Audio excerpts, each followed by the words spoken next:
Now we're in lesson 7 and I'm going to describe how to use a reed cutter. Now you'll find, as we've been discussing before, reeds are very variable, and one of the most common fixes that you can do in a reed is if you get a reed out of your box and it's too soft. Now the way that we fix that is we're going to cut a little bit off the tip. Now in past times they used to do this with a match. I wouldn't suggest trying that, it's not very accurate and it'll leave charcoal taste in your mouth. Today we've got a wonderful thing called a reed cutter.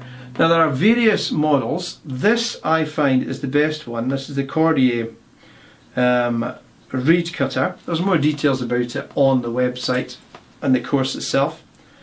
And we use this like this. You just put the reed flat into the reed cutter. Now this reed cutter cuts me a nice even thin strip off the tip of the reed if I position the base of the reed properly. Now I did have a fantastic reed cutter when I was at the Royal Academy in London and somebody nicked it.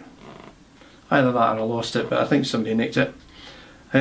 This is its replacement and it's never been quite so good. I've got to just get exactly the correct place. Now you'll know how to do this with experience, but if you put your reed flat on the plate and close that bit over and come round to the front, you will see that.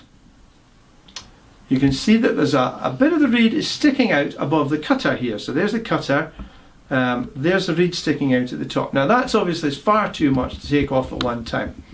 So what we have to do is use the screw here to move the reed down onto the cutter. Now I will position this in such a place so that I'm going to get a very, very even strip or cut across that tip. Now it's a very, very thin cut.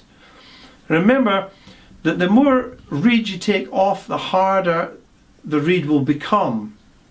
Now you can't stick it back on, so you want to be very careful. You only take off a very narrow strip. You can always take off another very narrow strip, but don't take off too much at a time.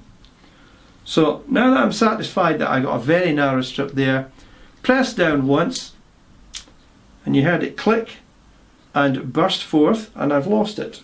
I was going to show you how narrow oh there it is. Now I don't know if you can see that, it's almost the thickness of a hair. That is very, very thin.